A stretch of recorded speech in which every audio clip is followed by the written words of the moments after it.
आज हम भारत के कला के खजानों में से एक ऐसी नायाब पेंटिंग की कहानी जानेंगे जो अपनी खूबसूरती और रहस्य के लिए पूरी दुनिया में मशहूर है। इसे अक्सर भारत की मोनालिसा कहा जाता है। सोचिए कितना बड़ा दावा है। ये नाम राजस्थान की 18वीं सदी की एक पेंटिंग को दिया गया है जो सीधे सीधे इसकी तुलना दुनिया की सबसे मशहूर पेंटिंग से कर देता है। तो सवाल यही उठता है कि आखिर इस पेंटिंग में ऐसा क्या है? क्या वो इसकी खूबसूरती है, इसका इतिहास या फिर इसके पीछे छिपी कहानी? चलिए आज इसी रहस्य से पर्दा उठाते हैं। तो सबसे पहले आइए समझते हैं कि इस मशहूर तुलना के पीछे की वजहें क्या हैं। ये सिर्फ एक नाम नहीं है, इसके पीछे कला की गहरी समानताएं छिपी हुई हैं। पेंटिंग का नाम है बणी ठणी। इसका मतलब होता है एक ऐसी महिला जो बहुत अच्छे से सजी सवरी हो। ये नाम अपने आप में ही उस महिला की खूबसूरती और नफासत को बयां कर देता है जिसे पेंटिंग में दिखाया गया है।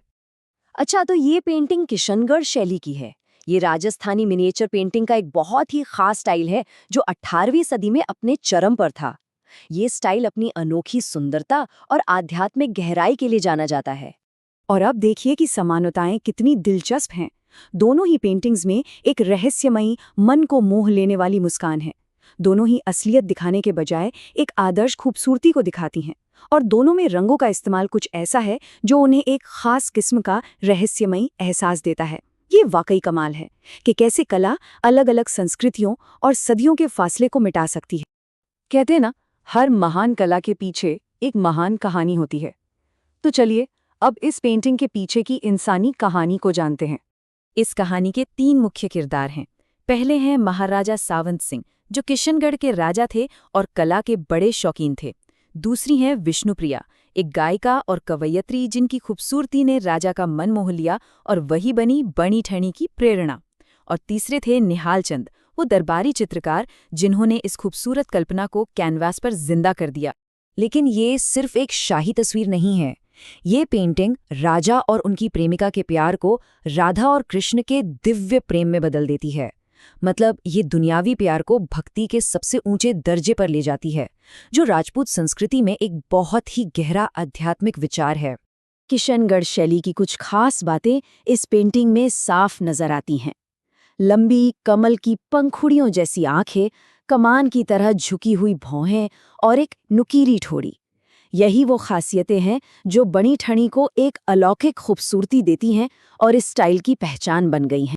पर बणी ठणी अकेली नहीं थी। चलिए अब ये देखते हैं कि ये शानदार पेंटिंग राजस्थान की कला की विशाल दुनिया में कहाँ फिट बैठती है। असल में 17वीं और 18वीं सदी में पूरे राजस्थान में कला का जैसे एक धमाका हुआ था। किशनगढ़ तो बस उसका एक सेंटर था। मेवाड़, बूंदी और शेखावाटी जैसे कई दूसरे इलाकों ने भी अपने अपने अलग स्टाइल विकसित किए और हर एक की अपनी अलग पहचान थी। और ये विविधता वाकई देखने लायक है। जहाँ किशनगढ़ स्टाइल आदर्श प्रेम और आध्यात्म पर फोकस करता है, वहीं बूंदी स्टाइल अपनी हरियाली, घने जंगलों और शिकार के नज़ारों के लिए जाना जाता है। और शेखावाटी की कला तो हवेलियों की दीवारों पर मिलती है, जहाँ रोजमर्रा की जिंदगी और लोक कथाओं के चित्र बनाए गए हैं। और आखिर में आइए इस कला को बनाने के पीछे की जबरदस्त कारीगरी और इसकी कभी न मिटने वाली विरासत पर एक नजर डालते हैं। ये जो मिनिएचर पेंटिंग होती है ना, ये कोई आम पेंटिंग नहीं है। ये सब्र और बारीकी का काम है। कलाकार महीनों, कभी कभी तो सालों तक एक ही पेंटिंग पर काम करते थे और हर एक डिटेल को बड़े ध्यान से बनाते थे। इसे बनाने का तरीका भी बड़ा दिलचस्प है। सबसे पहले हाथ से बने कागज की कई परतें चिपकाकर उसे मोटा किया जाता है। फिर गिलहरी के बाल से बने बहुत ही पतले ब्रश से पूरा डिजाइन बनाया जाता है। इसके बाद प्राकृतिक रंगों की परतें चढ़ाई जाती हैं और आखिर में पेंटिंग को एक चिकने पत्थर से घिसकर उसमें एक अलग ही चमक लाई जाती है। और रंग, कमाल की बात तो यह है कि ये कोई केमिकल वाले रंग नहीं थे। कलाकार सब्जियों, खनिजों और कीमती पत्थरों से अपने रंग खुद तैयार करते थे। पेंटिंग में चमक लाने के लिए तो असली सोने और चांदी का भी इस्तेमाल होता था, और शायद इसीलिए ये कलाकृतियां आज भी इतनी जिंदा लगती हैं। और ये मत सोचिए कि ये कला अब खत्म हो चुकी है, बिल्कुल नहीं। आज के कलाकार अनिल व्यास ने 10,000 से ज्यादा बनी ठनी पेंटिंग बनाई हैं। वो इस परंपरा को आज भी आगे बढ़ा रहे हैं।